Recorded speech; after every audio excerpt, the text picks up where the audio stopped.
Nandito tayo ngayon sa PITX at kasama natin si MMDA General Manager Nicolas Torre III. General, ano po bang nakita nyo o assessment sa ginawa pong inspeksyon ngayong araw? So far so good. Maganda ang operations ng PITX, pero obviously meron pang areas, marami pang areas for improvement. Mas gusto natin na mas maging matiwasay, mas maging ligtas, mas maging madali ang biyahe ng ating mga kababayan na gumagamit dito sa PITX. Opo, ano pong mga nakikita natin na dapat i-improve po dito sa facility na ito? Well, okay naman. Ang aircon, okay pa naman. At to say is to believe, pag dumami na ng todo at mag-full capacity na ng tao rito. Pero so far, okay naman tayo.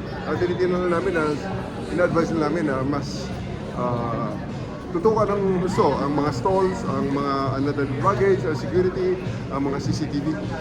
Nakikita natin na nag-operate naman at gusto lang natin i-remind ang ating management dito na talagang siguraduhin na maintenance. Thank you po, GM.